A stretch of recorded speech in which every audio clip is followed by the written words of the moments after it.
अस्सलाम वालेकुम। एक नए व्लॉग में आपको खुशामदीद कहते हैं। उम्मीद है आप जहां भी होंगे खैरियत से होंगे।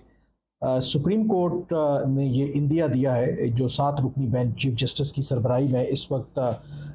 जो सिविलियंस के फ़ौजी अदालतों में मुकदमात चल रहे हैं कि क्या ये मुकदमात चल सकते हैं या नहीं चल सकते, ये इक़दाम आइनी है या नहीं है। इस सिलसिले में सुप्रीम कोर्ट ने ये इंडिकेशन दी है कि मंगल के रोज़ तक इस बारे में कोई फ़ैसला सुनाया जा सकता है। अब इस हवाले से आज जो अटॉर्नी जनरल ऑफ पाकिस्तान है, कुछ तफसीलात जो उन्होंने 7 रुकनी बेंच के सामने शेयर की, उसमें एक तो उन्होंने इस बात की तस्दीक की कि लगभग कोई 102 ऐसे अफराद हैं जो इस वक्त जो फ़ौजी हुकाम हैं उनकी तहवील में हैं, जो मुबैना तौर पर 9 मई के जो वाक़यात हुए उनमें मुलव्विस हैं। और ये भी बताया गया कि इन 102 अफराद में ना तो कोई खातून और ना ही कोई कम उम्र जो मुल्ज़िम है वो इसमें शामिल है। और हुकूमत ने ये फ़ैसला किया है कि ख़वातीन के जो भी अगर मुकदमात होंगे तो वो फ़ौजी अदालतों में नहीं चलेंगी। अब जो सबसे इम्पोर्टेंट सवाल है जो अभी तक की प्रोसीडिंग्स हैं, शायद इंडिकेशन यही मिल रही है कि हो सकता है कि 7 रुकनी बेंच जो फ़ौजी अदालतों में सिविलियंस के जो ट्रायल हो रहा है या होने जा रहा है उसको कलअदम करार दे दे। लेकिन जो सबसे इम्पोर्टेंट इस वक्त सवाल है कि फ़ौज का इस हवाले से क्या रद्द अमल होगा। आज वज़ीर दाखिला राना सनाउल्लाह ने ये कहा कि ये ना हो कि सुप्रीम कोर्ट के मिलिट्री कोर्ट्स के हवाले से जो फ़ैसला है उसका वही हाल ना हो जो सुप्रीम कोर्ट ने पंजाब के इलेक्शन का फ़ैसला दिया था, यानी कि जो 14 मई को तारीख का ऐलान किया था और हुक्म दिया था कमीशन को कि वो पंजाब में 14 मई को इंतखाबात करवाएं। लेकिन वो इंतखाबात जो हैं वो फिर हमें पता है कि आज तक नहीं हो सके। तो एक लिहाज से राना सनाउल्लाह ये इंडिकेट कर रहे हैं कि शायद हो सकता है कि अगर फ़ैसला आता भी है तो उस पर अमल दरामद ना हो। अब इसके अंदर जो इम्पोर्टेंट बात है कि अगर वाकई ही ये फ़ैसला ख़िलाफ़ आता है उस फ़ैसले के जिसमें फ़ौजी अदालतों में सिविलियंस के मुकदमात चलाए जाने हैं 9 मई के वाक़यात के हवाले से, तो फ़ौज का क्या रद्द अमल होगा। जो अदरवाइज़ जो 9 मई के वाक़यात हुए उसके बाद ऊपर तले जिस तरह के बयानात, सख्त बयानात हमने देखे फ़ौज की तरफ से, उससे तो वाज़ेह था कि वो किसी भी किस्म की इस हवाले से रियायत नहीं बरतना चाहते। मैं आज आपके साथ 2 ऐसे वाक़यात कह लें, एक्सक्लूसिव जो इन्फॉर्मेशन आपके साथ शेयर करूँगा, जिससे आप ये नतीजा अख़ज़ कर सकते हैं कि ये अगर फ़ैसला सुप्रीम कोर्ट मिलिट्री कोर्ट्स के ख़िलाफ़ देती भी है तो क्या मुमकिना तौर पर रद्द अमल आ सकता है फ़ौज की आला क़यादत की तरफ से।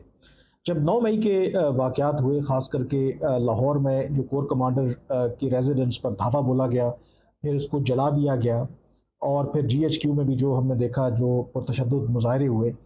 तो इसमें जो लोग मुबैना तौर पर मुलव्विस थे या जिनको गिरफ़्तार किया गया, तो इसमें ऐसे अफराद भी शामिल थे, ख़वातीन भी शामिल थीं जिनका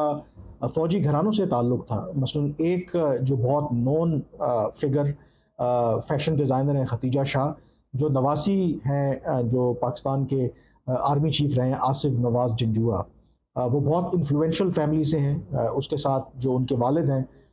सलमान शाह साहब, वो मुशर्रफ के दौर में वज़ीर ख़ज़ाना रहे हैं, इसी तरह से पंजाब हुकूमत के एडवाइज़र भी रहे हैं। और इवन के जो खतीजा शाह के जो ससुर हैं, उनके कहा जाता है कि बहुत करीबी ताल्लुकात हैं शरीफ फैमिली से, इवन वज़ीर आज़म शहबाज शरीफ से। तो जब ये इत्तलात सामने आईं और ये ख़बरें जब मीडिया पर आईं कि जो खतीजा शाह हैं, she is one of the masterminds of May 9 जो इंसिडेंट हुए हैं, जो लाहौर में जो कोर कमांडर की रिहाइशगाह पर जो भी धावा बोला गया है उसको जलाया गया है। तो उसके बाद कई दिनों के लिए वो रुपोश हो गई और उन्होंने गिरफ़्तारी देने से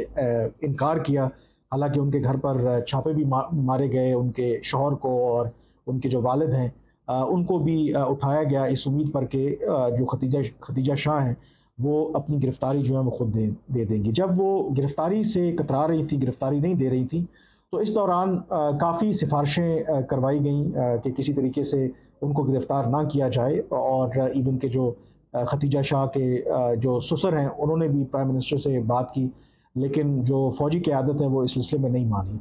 इसमें जो सबसे अहम जो एक्सक्लूसिव इन्फॉर्मेशन मैं आपके साथ अभी शेयर कर रहा हूँ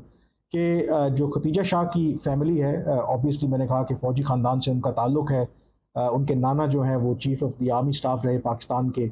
और ख़ुद जो उनके वालिद हैं सलमान शाह वो भी इन्फ्लुएंशियल हैं। तो खतीजा शाह की फैमिली ने, जो मेरी मालूमात है, रब्ता किया जहांगीर करामत से। जहांगीर करामत जो पाकिस्तान के आर्मी चीफ रहे हैं, वही आर्मी चीफ जिन्होंने सिक्योरिटी काउंसिल के एक मुतनाज़ा बयान दिया था, जिसके बाद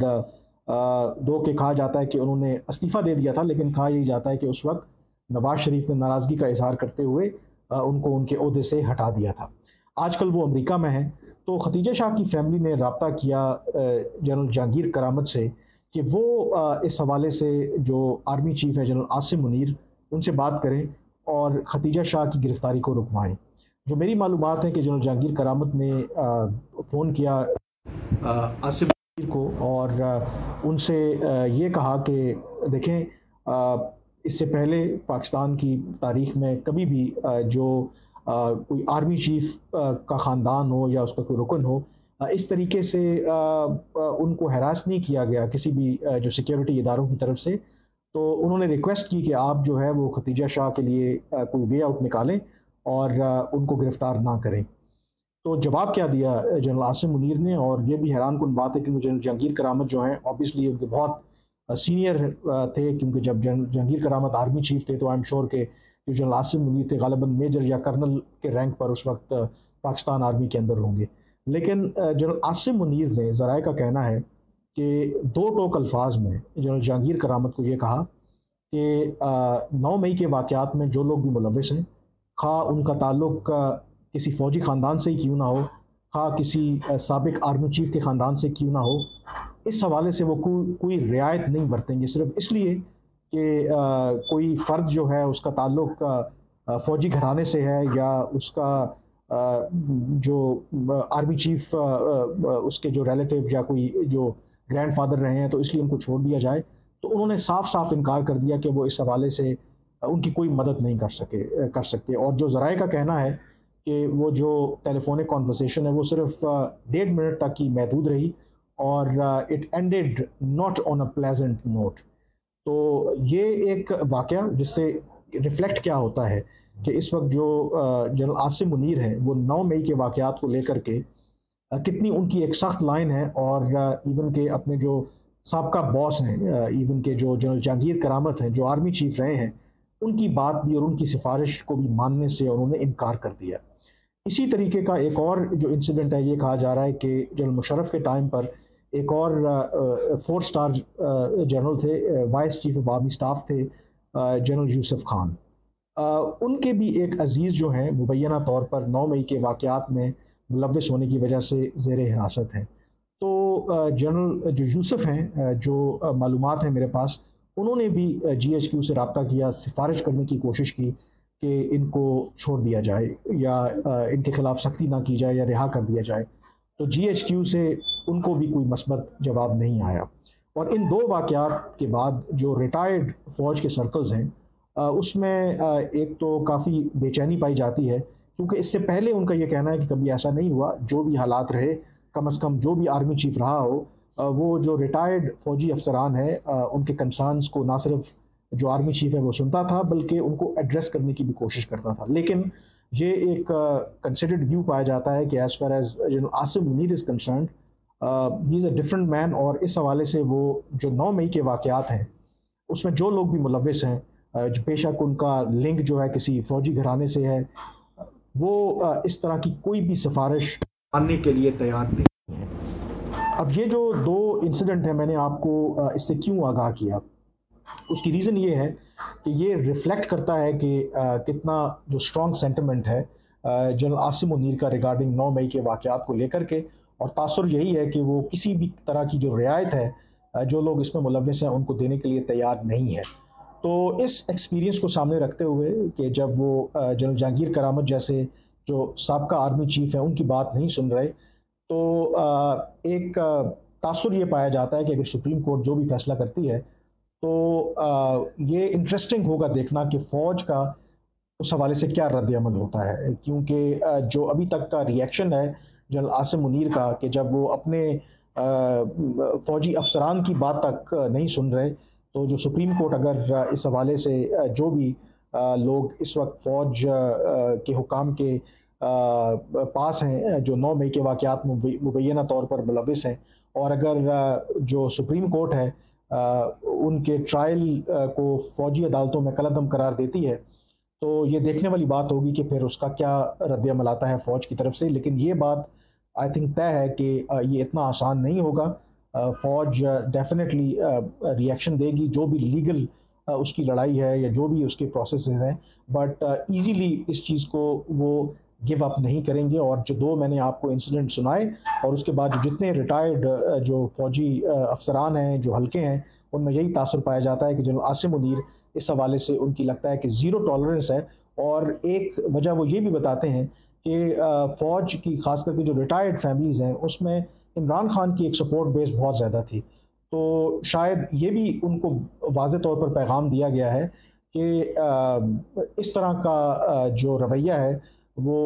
टॉलरेट नहीं किया जाएगा। अगर आप इस तरीके से जो एक ऐसी जमात को, एक ऐसे लीडर को सपोर्ट करेंगे